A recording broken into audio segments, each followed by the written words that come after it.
Halo, assalamualaikum warahmatullahi wabarakatuh. Ketemu lagi dengan saya Gio Satriani dalam seri video pembelajaran bahasa Inggris online. Dan kita kembali lagi pada video tentang ACCEPT Test Preparation. Oke, teman-teman para pejuang ACCEPT apa kabar? Tetap semangat ya. Ya, saya selalu berdoa ya bagi teman-teman yang sedang mempersiapkan diri untuk ikut ujian ACCEPT ya. Semoga nanti mendapatkan skor terbaik dan semoga video-video dari saya ini bisa membantu teman-teman meraih skor terbaik tersebut. Oke. Nah, apa yang akan kita pelajari pada video kali ini? Kita akan belajar tentang part composing skill ya. Di sini saya akan berikan pembahasannya ya. Jadi pembahasan soalnya ya, pembahasan soalnya. Nah, terutama pada bagian yang pertama yaitu paraphrasing. Right? Nah, tapi sebelum kita masuk pada pembahasan soal, saya ingatkan lagi bagi teman-teman yang belum subscribe ya, klik dulu tombol subscribe-nya dan juga jangan lupa nyalakan tombol loncengnya agar teman-teman tidak ketinggalan update video-video bahasa Inggris lainnya yang tentunya akan sangat bermanfaat untuk teman-teman semuanya. Right, kita langsung saja pada pembahasan soal paraphrasing. Oke, nah di halaman awal teman-teman akan dapati sebuah directions ya, arahan ya seperti ini. Jadi teman-teman kadang-kadang harus paham ya yang namanya direction atau bahkan instruction agar tidak salah dalam mengerjakannya. Nah, apa yang dimaksud dengan direction di sini?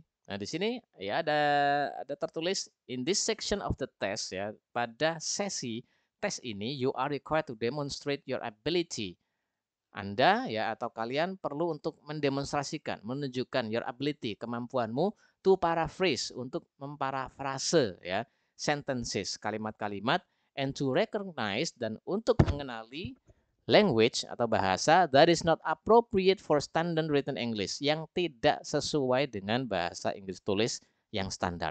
Gitulah. Jadi teman-teman diminta untuk menunjukkan kemampuannya dalam memparafrase gitu ya, dan juga mengenali bahasa yang tidak sesuai dengan standar bahasa Inggris tertulis.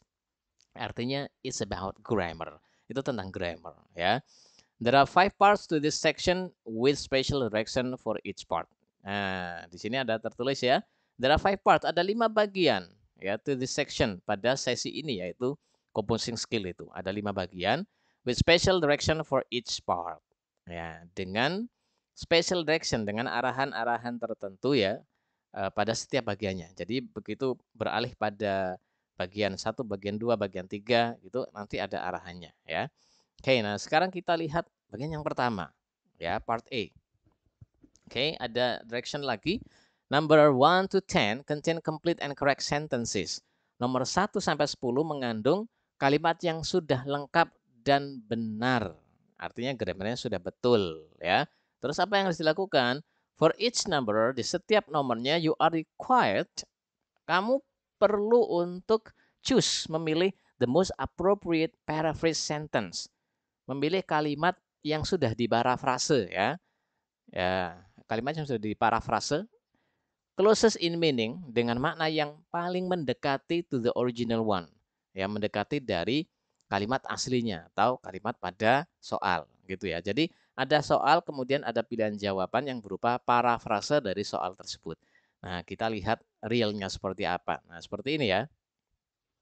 Misalnya nih, ya ada kalimat no sooner had she put the telephone down than her boss rang back. Ini adalah bentuk asli, bentuk soalnya. Kemudian A, B, C, D ya, di sini A, B, C, D ini dia adalah perkiraan parafrasenya. Maka teman-teman harus memilih manakah parafrase yang paling sesuai dengan soal. Nah, yang paling tepat itu yang bagaimana? Yang pertama ya, tentu yang paling tepat itu maknanya sama atau setidaknya mendekati ya dengan soal. Gitu. Jadi maknanya tidak berubah. Gitu ya. Redaksi itu kan bisa dirubah, tapi makna umumnya dia tidak berubah. Begitu ya. Kemudian yang kedua, grammarnya harus tetap betul gitu ya. Makanya ada 2 hal yang teman-teman harus kuasai untuk bisa mengerjakan parafrase ini. Yang pertama, you must understand the grammar ya. Grammar harus menguasai, harus paham. Dan yang kedua, nggak cukup hanya grammar, artinya juga harus paham. Karena kalau artinya nggak paham, sulit nanti menentukan ya bagaimana bisa tahu makna yang sesuai dengan soal kalau nggak tahu artinya, gitu ya. Oke, nah kita langsung lihat soal yang pertama. No sooner had she put the telephone down than her boss rang back. Oke. Nah, ini teman-teman harus paham artinya ya. Artinya di sini yaitu ini ada inverted subject and verb ya. Ada had she put. Ini bentuk normalnya she had put, tapi karena ada negative word di sini yaitu no sooner, maka subjek dan kata kerjanya mengalami inversi. Apa itu inversi pada subjek dan kata kerja? Teman-teman bisa cek di video saya yang lain ya, yang membahas tentang inverted subject and verb. Linknya saya sertakan di deskripsi. Oke, ya. Ya, di sini no sooner had she put the telephone down, artinya tidak lama atau baru saja ya. Baru saja. Kalau ada pasangan kata no sooner than ya, ini biasanya memang lazim menjadi pasangan ya. No sooner than itu artinya sama dengan just now, baru saja gitu ya. Jadi memang susah untuk diartikan per kata ya teman-teman. Kalau diartikan per kata misalnya sooner itu dari kata soon, segera atau cepat, sooner lebih cepat, no sooner tidak lebih cepat gitu ya. Tidak lebih cepat dia sudah meletakkan telepon daripada bosnya menelpon balik. Nah, itu kalau diartikan per kata ya. Jadi arti secara umumnya adalah baru saja dia meletakkan telepon, bosnya menelpon balik. Oke. Nah, pahami itu ya. Baru saja dia meletakkan telepon, bosnya menelpon balik. Oke. Nah, kalau ada dua kejadian, maka teman-teman harus ingat mana kejadian yang pertama, mana kejadian yang berikutnya. Gitu ya, agar tidak salah dalam memilih parafrasenya. Oke, jadi dia meletakkan telepon. Itu yang pertama. Bosnya menelpon lagi, menelpon balik. Itu yang kedua. Nah, sekarang kita cek. Jawaban yang A. As soon as her boss rang back, she put down the telephone. Oke. Nah, as soon as ini adalah conjunction. Kalau diartikan simpelnya itu bermakna ketika. Ya, ketika tapi dengan jeda yang sangat cepat gitu ya. Kesannya seperti itu. Ketika her boss rang back, ketika bosnya menelpon balik, she put down the telephone. Dia meletakkan telepon. Nah, kalau di sini kalau ini nomor yang A ini berarti yang pertama bosnya menelpon ya. Ketika bosnya menelpon lagi, she put down the telephone. Dia meletakkan telepon. Nah, baru itu yang kedua. Bosnya menelpon lagi, itu kejadian pertama, dia meletakkan telepon menjadi kejadian kedua. Nah, ini nggak sesuai dengan soal. Ya, tidak sesuai dengan soal. Pada soal tadi yang pertama apa? Dia meletakkan telepon, baru bosnya nelpon balik. Oke, nah kemudian yang B. Scarcely, ya, scarcely had she put the telephone down when her boss rang back. Nah, di sini ada adverb ya, yaitu scarcely. Scarcely itu kalau diartikan dia sama dengan hardly yaitu hampir tidak ya. Bisa bermakna hampir tidak. Oke. Okay? Nah, scarcely itu bisa juga dimaknai baru saja gitu ya. Bisa dimaknai baru saja. Scarcely had she put the telephone down. Ini juga mengalami inversi ya. Had she put sama dengan soal karena scarcely ini termasuk negative word ya. Yang jika berada di depan kalimat, maka kalimat tersebut mengalami inversi antara subjek dan verbnya ya. Baru saja dia meletakkan telepon when her boss rang back, ketika bosnya menelpon balik. Oke, nah ini artinya sangat mendekati dengan soal ya. Sangat mendekati dengan soal. Bisa dikatakan sama artinya ya. Scarcely had she put the telephone down. Ya, baru saja dia meletakkan telepon, bosnya menelpon balik gitu ya. Jadi maka teman-teman memang harus cukup tahu juga makna dari kosakata, apalagi kalau kosakata tersebut punya pasangan kata gitu ya, karena bisa punya makna lebih dari satu ya. Scarcely ini tidak hanya bermakna hampir tidak, dia bisa juga bermakna baru saja. Itu ya. Berarti yang B ini artinya sangat mendekati, tapi kita tahan dulu, kita lihat C dan D ya. Apakah ada yang lebih mendekati? Yang C, hard she had hang up. Ya, kalau diartikan dengan susah payah gitu ya. Dia meletakkan telepon, she rang her boss immediately. Dia menelpon bosnya lagi, gitu ya. Nah, ini jelas menyalahi arti dari soalnya. Soal yang ada pada soalnya itu bosnya yang menelpon yang menelpon, ya, dia meletakkan telepon, terus bosnya menelpon balik. Kalau di sini, nah, she rang her boss immediately. Dia langsung atau dia segera, ya, menelpon bosnya. Nah, ini nggak sesuai. Yang menelpon tuh bosnya menelpon dia, bukan dia menelpon si bos. Ya, berarti yang C ini udah nggak sesuai. Yang D, she had hardly put the telephone down without her boss rang back. Ya, she had hardly. Hardly ini sama dengan scarcely, ya. Pada konteks tertentu dengan makna hampir tidak, ya. She had hardly put the telephone down. Dia uh, uh, hampir tidak meletakkan telepon without her boss rang back, ya, tanpa bosnya menelpon balik. Oke, nah di sini artinya juga sudah nggak sama dengan bentuk aslinya, ya. Nah, maka manakah yang paling tepat? Tentu saja yang B. Ini ya, yang B.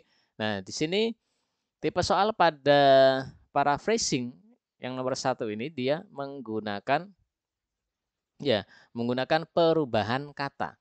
No sooner menjadi scarcely, begitu ya. Nah, menjadi apa namanya? Katanya berubah tapi makna dan maksudnya dia tetap tetap sama. Right. Nah, ini memang salah satu tipe soal pada paraphrasing ya. Jadi teman-teman, sebelum mengerjakan paraphrasing, ada baiknya silakan tonton dulu video saya yang membahas tentang strategi mengerjakan paraphrasing. Di situ saya jabarkan tipe-tipe soal yang ada pada paraphrasing ya, sehingga teman-teman bisa mempelajari itu. Alright. Nah, sekarang kita beralih pada soal nomor 2. Barbara didn't wear the raincoat, so she got a cold. Barbara tidak memakai jas hujan sehingga dia masuk angin, gitu ya. Nah, lihat pilihan jawabannya. Semuanya berawalan if. Berarti ini tipe soal paraphrasing dengan conditional sentence. Alright. Nah, caranya bagaimana? Cara mengerjakannya? Ingat, kaidah pada conditional sentence ya. Pasti ada fact atau fakta dan ada yang namanya conditional sentence. Kaidah utamanya, jika fakta negatif, maka conditional sentence-nya harus positif. Begitu pula sebaliknya. Jika faktanya positif, conditional sentence-nya atau penggantinya harus negatif. Gitu ya. Nah, jika fakta negatif, pengandaian negatif, pasti itu salah. Udah nggak usah dianalisis, ya, nggak usah dianalisa. Contoh misalnya di sini, Barbara didn't, berarti dia negatif ya. Didn't wear the raincoat, so she got a cold, positif. Nah, jadi berpasangan negatif dan positif. Nah, sekarang kita lihat. If Barbara wore the raincoat, she wouldn't get a cold. Ya. Barbara didn't wear raincoat menjadi if Barbara wore the raincoat. Barbara tidak memakai jas hujan menjadi jika Barbara memakai jas hujan. Benar? Benar. Ya, negatif menjadi positif ya. So she got a cold sehingga dia masuk angin menjadi dia tidak akan masuk angin. Benar ya? Nah, benar sekali. Jadi yang A ini secara makna artinya sudah sangat tepat ya. Jika Barbara mengenakan jas hujan, dia nggak akan masuk angin. Right. Nah, tapi kita tahan dulu. Ya, ini baru pada maknanya. Kita lihat apakah ada yang lebih tepat lagi. Yang B. If Barbara had worn the raincoat, she wouldn't have got a cold. Ini artinya juga sama ya. If Barbara had worn the raincoat, jika Barbara mengenakan jas hujan, she wouldn't have got a cold. Dia nggak akan masuk angin. Bedanya apa? Tenses. Ya. Yang A ini menggunakan simple past, yang B menggunakan past perfect. Ya. Kemudian yang A main clause-nya ini menggunakan past future, sementara yang B menggunakan past future perfect. Nah, beda tenses. Nah, kita lihat dulu ya. Intinya kalau artinya sama ya, berarti sama-sama memungkinkan. Sekarang kita cek yang C. If Barbara wore the raincoat, jika Barbara menggunakan jas hujan, mengenakan jas hujan, didn't get the cold, nggak akan masuk angin. Artinya juga sama. Tapi secara grammar ini sudah ketahuan salahnya ya. Kenapa? Karena setelah subjek langsung verb 3. Alright. Nah, Barbara langsung ketemu dengan verb 3 ya. Jadi ini struktur yang tidak tepat. Didn't get a cold. Nah, ini juga nggak ada subjeknya. Tiba-tiba ada didn't get a cold. Ya, berarti C ini secara makna oke lah ya, mendekati, tapi secara struktur enggak. Kita lewati. Yang D, if Barbara has worn the raincoat, jika Barbara sudah mengenakan jas hujan, she won't get a cold. Dia nggak akan masuk angin. Maknanya juga mendekati ya. Hampir sama. Bedanya apa? Tensesnya lagi menggunakan present perfect, has worn, has verb 3 ya. Dan won't get ini adalah simple future. Nah, jadi secara makna A, B, D secara makna dan strukturnya itu betul ya. Bedanya adalah tensesnya. Yang A ya ini menggunakan past simple past dengan past future, yang B past perfect dengan past future perfect, dan yang D ini menggunakan present perfect dengan simple future. Mana yang tepat? Yang tepat adalah yang B. Kenapa? Karena faktanya adalah fakta pas dari kata didn't ya. Didn't wear berarti dia fakta pas. Conditional sentence dengan fakta pas, maka conditional sentence-nya adalah harus berupa conditional sentence tipe 3. Nah, tipe 3 pasangan rumusnya adalah if clause menggunakan past perfect, when clause menggunakan past future perfect. Nah, sehingga B itulah yang benar. Nah, di sini bukti ya bahwa makna bisa sama tapi grammar menjadi penentunya. Begitu ya. Right. Jadi makna benar belum tentu benar ketika grammarnya itu salah. Oke, sekarang kita beralih ke soal nomor 3. Unlike his sister, Bob exercises every day. Kalimat yang cukup pendek ya. Tidak seperti saudaranya, Bob berolahraga setiap hari. Nah, jadi nggak seperti saudaranya, Bob berolahraga setiap hari.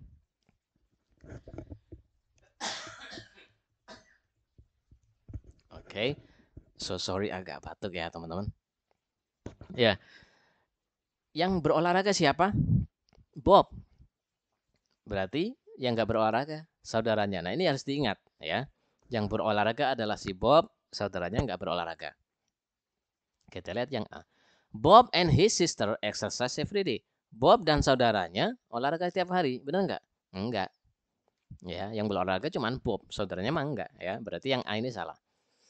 Yang B, Bob's sister exercise every day, but he doesn't. Saudaranya Bob olahraga setiap hari, tapi dia, maksudnya si Bob itu enggak. Nah, ini malah kebalik ya, kebalik dari soal. Di soal mengatakan Bob olahraga setiap hari. Ya, enggak seperti saudaranya gitu ya. Nah, berarti yang B ini bukan juga. Yang C, Bob exercise every day. Bob olahraga setiap hari, but his sister doesn't. Tapi saudaranya tidak. Benar nggak? Benar ya. Nah, ini sama ya, hanya saja Bobnya diletakkan pada kalimat yang pertama.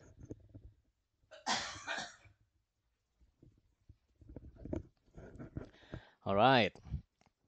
Jeda batuk sedikit ya, teman-teman. Alright. Ya, jadi yang C ini dia sama persis artinya, hanya saja yang disebutkan duluan itu Bobnya. Kalau soal kan Bobnya disebutkan belakangan ya. Nah, yang C, Bob olahraga setiap hari, tapi saudaranya enggak. Nah, berarti ini sama dengan soal. Kita tahan dulu, jangan-jangan yang D lebih sama, ya lebih tepat. Yang D, Bob doesn't like his sister to exercise. Bob enggak suka saudaranya olahraga. Enggak ya, pada soal enggak menekankan bahwa Bob itu enggak suka saudaranya olahraga, enggak. Right, nah berarti yang tepat adalah yang C. Di sini tipe soalnya adalah merubah ya, merubah soal positif menjadi negatif dalam parafrasenya ya. Ini kan unlike his sister, Bob exercise every day ya, exercises every day. Ini kalimatnya positif karena tidak mengandung not. Tapi mengandung kata negatif memang unlike ya. Sementara parafrasenya ya Bob exercises every day ini persis ya dengan soal but his sister doesn't. Nah, but his sister doesn't ini memparafras dari unlike his sister. Artinya sama. Saudaranya tidak ya. Artinya redaksinya memang beda ya. Saudaranya enggak. Kalau pada soal enggak seperti saudaranya. Nah, ini yang dimaksud dengan sama secara maksudnya ya. Oke, berarti yang C ya. Jadi nomor 3 ini tipe soal paraphrasing dengan merubah kalimat positif menjadi negatif. Sekarang nomor 4. John Smith is a farmer. I bought his land. Ini ada dua kalimat ya, karena ada titik di sini. John Smith adalah seorang petani, aku membeli tanahnya. Nah, ingat, John Smith adalah seorang petani. Yang petani adalah John Smith. Aku membeli tanahnya. Yang membeli tanah, aku. Tanahnya siapa? Tanahnya, berarti tanahnya si John. Jangan sampai nanti keliru. Oke. Sekarang kita lihat parafrase yang pertama. Yang A. John Smith, who is a farmer. John Smith yang adalah seorang petani. Benar ya? Benar. Oke. John Smith adalah seorang petani. Bought my land, membeli tanahku. Nah, ini salah. Salahnya di sini. Membeli tanahku. Yang benar, aku membeli tanahnya. Ya, bukan dia membeli tanahku. Nah, berarti yang A ini salah. Yang B. John Smith, whom I bought his land, yang aku membeli his land, tanahnya. Yang aku membeli tanahnya. Benar ya? Aku membeli tanahnya. Betul. Is a farmer, adalah seorang petani. Benar? Benar. Nah, jadi secara makna yang B ini sesuai. Tapi kita tahan dulu. Jangan-jangan ada yang lebih tepat. Yang C. John Smith, who is a farmer. John Smith yang adalah seorang petani. Benar? Benar. Which land I bought. Yang tanah aku beli. Nah, ini ada struktur yang tidak lazim ya. Which land I bought. Ada which ketemu dengan kata benda, terus baru ada subjek. Nah, ini tidak lazim ya dalam adjective clause. Ini enggak ini. Secara struktur tidak umum gitu ya. Karena setelah konektor itu bisa diikuti dengan kata benda memang jika dia sebagai subjek ya. Tapi di sini salahnya setelah which ada kata benda land, terus ada subjek I. Nah, ini sehingga tidak bisa gitu ya. Yang C salah. Kemudian yang D, John Smith, whose land I bought, yang tanahnya, whose land itu artinya yang tanahnya. I bought, aku beli. Nah, berarti benar ya, yang tanahnya aku beli, ya betul, is a farmer, adalah seorang petani.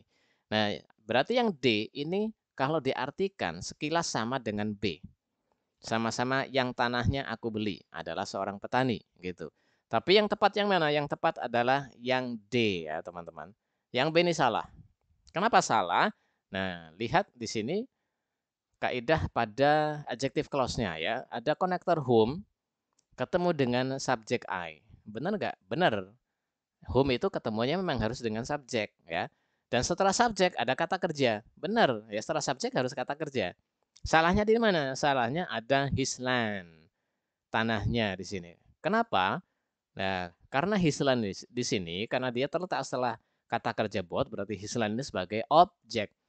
Sementara whom ini juga adalah objek gitu ya. Jadi whom itu adalah RPO ya, relative pronoun as object. Dia menggantikan objek. Artinya kalau sudah ada whom, kata kerjanya nggak boleh diikuti objek lagi gitu. Sementara di sini kata kerjanya diikuti objek. Nah, itulah salahnya di situ. Begitu ya, secara struktur. Nah, sementara yang D di sini benar ya, whose land. Whose land. Whose itu memang harus diikuti dengan kata benda. Ya, whose land diikuti kata benda ya. I bought. Nah, di sini baru subjek dan bought. Whose land ini nanti posisinya sebagai objek ya, karena whose ini kan kepemilikan. Kepemilikan itu dia bisa nanti berposisi sebagai subjek, bisa juga sebagai objek. Kalau ada whose plus kata benda diikuti subjek, berarti dia berposisi sebagai objek. Tapi kalau ada whose plus kata benda diikuti dengan verb, berarti dia berposisi sebagai subjek gitu ya. Right. Nah, teman-teman bisa pahami lagi tentang adjective clause ya. Makanya adjective clause menjadi salah satu bab grammar yang wajib dipahami ya, karena dia seringkali menjadi tipe soal pada paraphrasing. Oke, beralih ke nomor 5. The bread was too stale to eat. Rotinya terlalu stale, terlalu basi untuk dimakan. Oke, ini kalimat sederhana ya, satu kalimat saja. The bread was too stale to eat. Rotinya terlalu basi untuk dimakan. Nah, kita lihat parafrase yang A. The bread was not fresh. Rotinya nggak seger. Ya, not fresh enough, nggak cukup segar to eat untuk dimakan. Segar di sini bukan berarti mengandung air gitu ya, enggak ya. Jadi segar atau fresh itu bisa bermakna sesuatu yang baru, bukan yang lama gitu ya, tapi yang baru. Masih segar, masih baru ya. Bisa juga berarti dia belum basi, belum kadaluarsa begitu ya. Maka ini bisa diartikan the bread, roti itu was not fresh ya. Enggak was not fresh enough, nggak cukup segar, nggak cukup baru ya, to eat untuk dimakan. Berarti ya maksudnya berarti sudah basi, udah kadaluarsa gitu. Sama nggak dengan soal? Nah, ini menyerupai ya, mendekati. Soalnya kan roti itu terlalu basi. Nah, menjadi roti itu nggak seger. Basi dan nggak seger. Sama gitu ya. Alright, nah cuma ada pergantian kata dari stale menjadi not fresh. Dari kata yang positif, ya kalimatnya positif menjadi kalimat negatif. Oke, bisa jadi ini jawabannya. Tapi kita lihat dulu pilihan yang lain ya. Eating the bread was stale. Makan roti adalah basi. Nah, ini jelas salah ya. Artinya nggak sama. Lewat. Yang C, we cannot eat the bread. Kita nggak bisa makan roti itu. Kenapa? Because it was burned. Karena gosong. Nah, artinya ini juga nggak sama. Gosong itu nggak sama dengan basi. Gitu ya. Berarti yang C, nggak. Yang D, it was stale to eat the bread. Basi untuk makan roti gitu ya. Nah, jadi basi untuk makan roti. Nah, ini juga tidak sama. Berarti yang paling tepat adalah yang A. Ya, roti itu udah nggak cukup segar untuk dimakan, sama dengan roti itu udah basi ya, terlalu basi untuk dimakan. Nah, berarti nomor 5 ini tipe soal dengan merubah kalimat positif menjadi negatif ya, to still menjadi not fresh. Right. Sekarang nomor 6. We didn't go on holiday last year because we didn't have enough money. Kami nggak pergi liburan tahun lalu karena kami tidak punya cukup uang. Nah, di sini pilihan jawabannya juga berupa conditional sentence lagi ya. Nah, maka aturannya sama dengan ya, nomor sebelumnya tadi ya. Teman-teman ingat lagi tentang conditional sentence.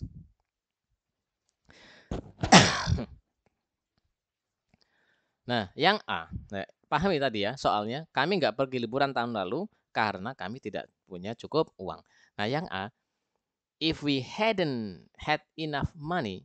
Oke, nah di sini jika kami hadn't had enough money, belum mempunyai cukup uang, nah we wouldn't have gone on holiday last year. Kami tidak akan pergi liburan tahun lalu. Nah, jawabannya yang A ini sudah jelas salah ya. Teman-teman nggak perlu tahu artinya, sudah jelas salah ini. Kenapa? Ingat kaidahnya ya. Jika faktanya itu negatif, pengandaian harus positif. Jika fakta positif, pengandaian harus negatif. Nah, begitu sebaliknya ya. Sementara di sini faktanya negatif, pengandaiannya negatif juga. Udah, sebetulnya ini udah lewati aja. Ini jelas salah gitu ya, jelas salah. Yang B, if we had enough money, we would have gone on holiday last year. Nah, ini ada kemungkinan benar ya. Karena pengandaiannya positif dari fakta negatif. Artinya apa? If we had enough money, jika kami punya cukup uang, we would have gone on holiday last year. Kami akan pergi liburan tahun lalu. Faktanya kami nggak punya cukup uang, sehingga kami nggak liburan, gitu kan? Ya, kami nggak pergi berlibur karena kami tidak punya cukup uang. Diandaikan jika kami punya cukup uang, kami akan pergi liburan. Benar-benar secara makna. Nah, tapi tahan dulu, kita lihat yang C. If we hadn't, nah ini negatif lagi ya, udah lewati, salah ya, karena faktanya udah negatif, maka penggananya nggak boleh negatif. Oke, lewat. Yang D, unless we had enough money, we would go on holiday last year. Unless itu artinya kecuali jika. Kecuali jika kami punya uang, kami akan pergi liburan tahun lalu. Nah, ini ada secara mana sebetulnya mendekati juga, gitu ya. Nah, maka apa yang harus kita saring antara yang B dengan yang D adalah tensesnya ya, sama dengan soal sebelumnya. Kalau maknanya itu sama-sama mendekati, maka lihat tensesnya. Di sini faktanya berupa simple past ya, maka ini adalah fakta past, pengandaiannya harus tipe 3. Tipe 3 itu pengandaiannya if clause menggunakan past perfect.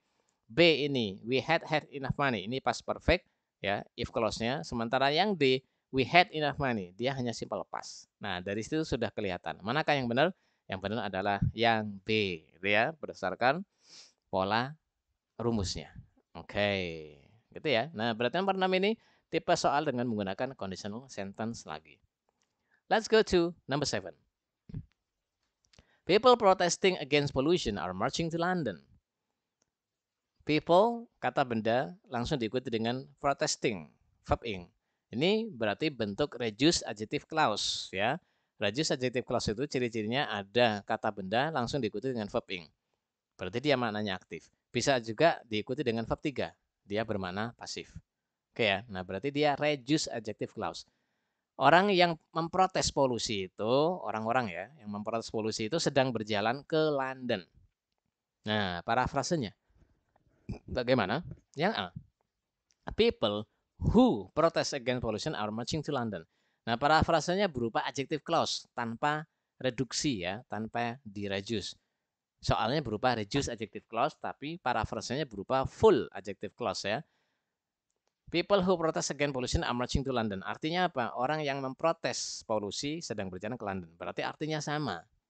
Sama ya. Mendekati dong. Ya, bisa jadi. Nah, kita lihat dulu yang lain. Yang B, people who protest against pollution are marching to London. Nah, ini juga sama. Cuman selisih satu huruf bedanya, yaitu S ini. Nah, berarti mana dong yang benar? Lihat subjeknya, people. People itu people itu jamak. Jika subjek jamak, maka kata kerja harus jamak juga ya. Ingat materi subject verb agreement. Nah, di sini people jamak ketemu protes tanpa S. Sementara yang B, people jamak ketemu protes dengan S. Mana yang benar? Yang benar adalah yang A, ya, karena yang B protes dengan akhiran S itu digunakan untuk subjek tunggal, sementara people itu jamak. Berarti yang B jelas salah, ya, secara gramatikal ya. Nah, kita lihat yang C.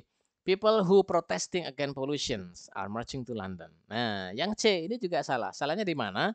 Dia menggunakan who, konektor who, tapi langsung ketemu dengan verb ing. Nggak bisa. Ya, karena konektor itu jika ketemu kata kerja harus berupa ordinary verb. Dan verb ing itu nggak bisa jadi ordinary. Ya, kalau tidak ada to be. Harusnya seperti soal ini ada verb ing. Nggak pakai to be. Boleh, kenapa boleh? Karena nggak ada konektor. Sementara yang parafrase yang C ini, dia ada konektor who. Itu ya. Kalau who-nya dihilangkan, benar. Tapi kalau ada who, salah. Jika pakai who, harusnya menggunakan to be are. People who are protesting. Gitu ya. Berarti C, salah. D, people protect pollution are marching to London. Nah, ini juga jelas salah. Kenapa salah? Karena sudah ada kata kerja are marching ini ya. Tapi ada kata kerja lagi protect. Begitu ya. People protect pollution are marching to London. Oke, nah harusnya di sini menggunakan konektor people who protect begitu. Dan kalau secara struktur, kalau dia secara makna sudah jelas salah ya. Di sini protes ini menjadi protect. Artinya jauh sekali. Protes ini memprotes polusi, yang di sini menjadi melindungi polusi lah kan, artinya salah. Oke. Berarti yang benar yang mana? Yang benar adalah yang A. Oke, kemudian yang nomor 8 sekarang. Although he is intelligent, he doesn't do well at school. Although, walaupun, ya, ada conjunction ada conjunction di awal kalimat, berarti dia anak kalimat pada adverbial clause ya. Walaupun dia itu pinter, he doesn't do well at school. Dia nggak mengerjakan dengan baik di sekolah. Maksudnya dia itu nggak berprestasi baik di sekolah. Ya. Ingat, pahami lagi kalimatnya. Walaupun dia itu pintar, although he is intelligent, he doesn't do well at school. Dia nggak berprestasi baik di sekolahnya. Nah, parafrase yang A, despite being intelligent, he doesn't do well at school. Despite ini punya makna yang sama dengan although, yaitu walaupun. Kemudian, tapi dia preposisi ya. Kemudian diikuti dengan gerund, being. Intelligent dia adjektif. Boleh, boleh. Secara makna dia sama ya. Walaupun pintar, nanti kalau diartikan, walaupun pintar, dia nggak berprestasi di sekolah. Alright, artinya sama, hanya ada pergantian although menjadi despite, ya, diganti katanya, ya, walaupun secara kelas kata beda, although itu conjunction, despite itu preposition, tapi punya makna sama. Sehingga artinya sama dan secara struktur grammar juga benar ya. Despite ini preposisi, boleh preposisi ketemu dengan being. Boleh karena being di sini menjadi gerund. Gerund itu kan kata benda ya, merubah kata kerja menjadi kata benda. Jadi boleh ya. Ingat hukum preposisi, preposisi harus diikuti dengan dua hal, dua pihak, yaitu yang pertama noun ya, noun, yang kedua yaitu pronoun. Ya, yang pertama noun, yang kedua yaitu pronoun. Dan pronounnya ini nanti pronounnya pronoun objek ya. Oke. Jadi nanti kalau preposisi ketemu dengan yang lain selain dua itu berarti salah. Itu ya. Nah, kita lihat dulu yang B. In spite of intelligence, he doesn't do well at school. He doesn't do well at school-nya sama ya. Maka kita lihat saja in spite of intelligence-nya. In spite of itu preposition, dia sama dengan despite ya. Intelligent adjektif, berarti preposisi ketemu dengan adjektif. Kalau diartikan walaupun pinter, sama artinya ya. Tapi secara struktur preposisi ketemu adjektif itu tidak bisa, ya nggak boleh. Preposisi nggak bisa ketemu langsung dengan adjektif. Nah di sini sudah salah. Berarti lewat yang B. Yang C, in spite he is intelligent, he doesn't do well at school. He doesn't do well at school-nya sama. Kita lihat in spite he is intelligent. Kalau diartikan sekilas sama juga, walaupun dia pintar gitu ya. Hanya saja ada hal yang tidak lazim. In spite he. Nah, jadi in spite. Kalau menggunakan in spite itu biasanya pakai of ya. Jadi in spite tidak berdiri sendiri, in spite gitu. Tapi dia menggunakan of gitu ya. Nah, sementara di sini in spite langsung ketemu dengan subjek gitulah. Ini hal yang tidak lumrah sehingga C ini lewat. Yang D, although he's intelligent. Ya, although he's intelligent, he does well at school. Nah, di sini ada yang sudah tidak mungkin benar, yaitu he does well at school. Dia berprestasi bagus di sekolah, padahal pada soal itu dia nggak berprestasi, gitu ya. Sementara di sini dia berprestasi.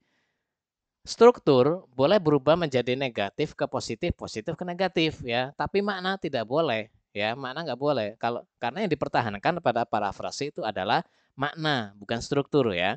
Jadi paraphrasing itu bisa merubah redaksi, merubah struktur, tapi maknanya dia sama atau setidaknya mendekati gitu ya. Nah, tapi seperti ini ya, he doesn't do well at school menjadi he does well at school. Ini secara makna bertolak belakang, berarti itu sudah jelas salah gitu.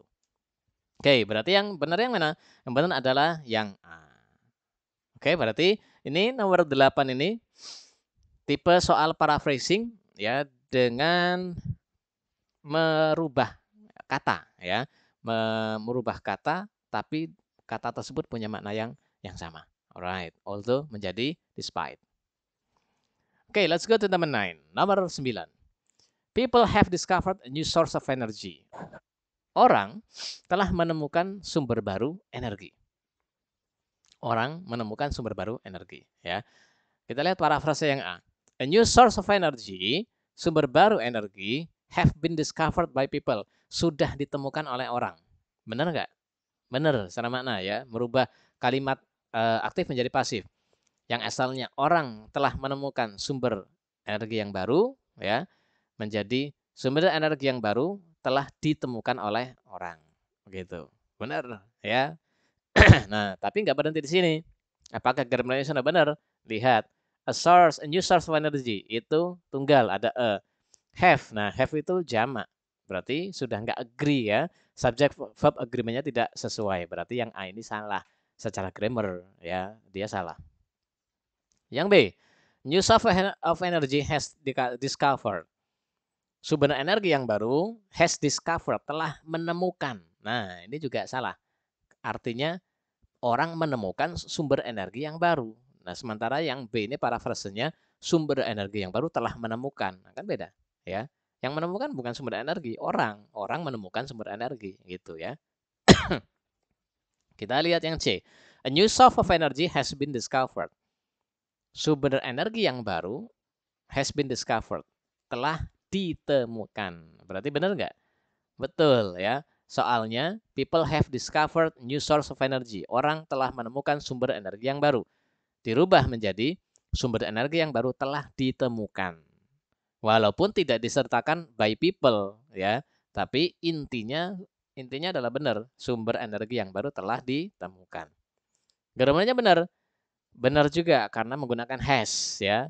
A new source of energy ini tunggal, has itu juga untuk tunggal. Nah, berarti yang C ini benar. Secara mana oke, secara grammar juga tepat. Nah, kita lihat yang D, a new source of energy have been discovered. Hampir sama dengan yang C, hanya bedanya have. Nah, have sudah kita bahas pada jawaban yang A, bahwa have itu salah karena have itu jamak sementara subjeknya tunggal. Oke ya. Berarti jawaban yang tepat yang mana? Yang tepat adalah yang C. Oke, berarti nomor 9 ini tipe soal paraphrasing dengan perubahan aktif menjadi pasif. Oke ya, makanya teman-teman harus paham materi tentang passive voice ya. Jelas, yang terakhir nomor 10 sekarang. Jill drives more carefully than Rose. Jill mengemudi more carefully, lebih hati-hati than Rose, daripada Rose. Berarti yang hati-hati siapa? Rose. Jill ya. Berarti Rose ini kurang hati-hati. Oke, yang A. Rose drives less careful than Jill. Rose mengemudi less careful, kurang hati-hati daripada si Jill. Benar? Benar. Oke, secara mana benar, tapi ada yang salah. Apa yang salah? Less careful. Carefulnya yang salah. Harusnya carefully. Kenapa? Karena ada drives. Dia kata kerja ya. Dia verb. Verb itu harus diikuti oleh adverb, bukan adjektif ya. Careful itu adjektif. Seharusnya adverb yaitu carefully. Berarti yang A belum benar. Salah. Yang B. Jill drives carelessly than Rose. Jill mengemudi dengan ceroboh daripada Rose. Nah, ini ada dua kesalahan. Yang pertama yaitu then ini adalah perbandingan. Sementara carelessly dia adverb ya. Adverb yang positif, bukan komparatif gitu ya. Nah, bukan komparatif itu secara grammar salah gitu ya. Secara grammar salah, secara makna juga salah. Jill berkendara dengan ceroboh daripada Rose. Nah, padahal soalnya ini Jill itu berkendara lebih hati-hati ya.